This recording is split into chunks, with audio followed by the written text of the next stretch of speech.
Okay, so alam niyo ba kung saan ito? Sa Logard Road lang naman, number 31.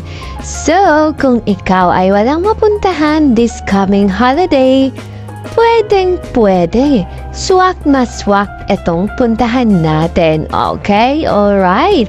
So, pasayaw-sayaw lang ako dito.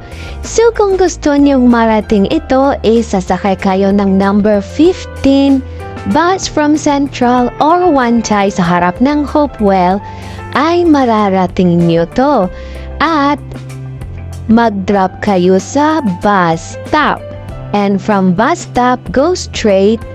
At kung gusto niyo naman ikutin ang buong Lugard Road, ay it takes 45 to 1 hour na iikutin. So, ayan. Ayan, so makikita niyo naman ang ganda ng Lugard viewpoint. Makikita mo yung buong harbor at yung pinakamataas na ito na column building.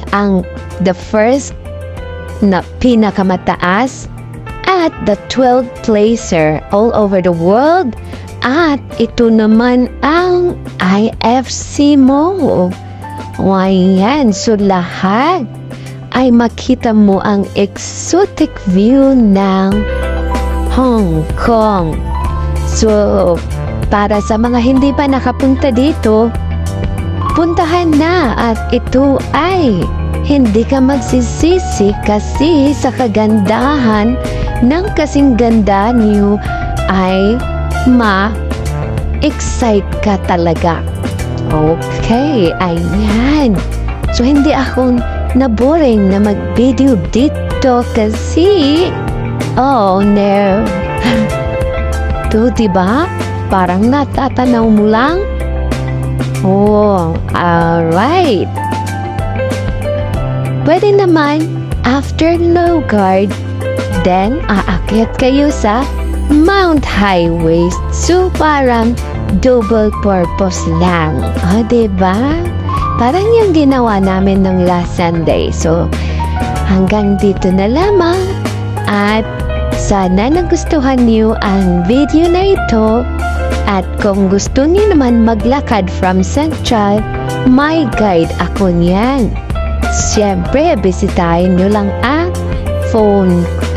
Facebook ko.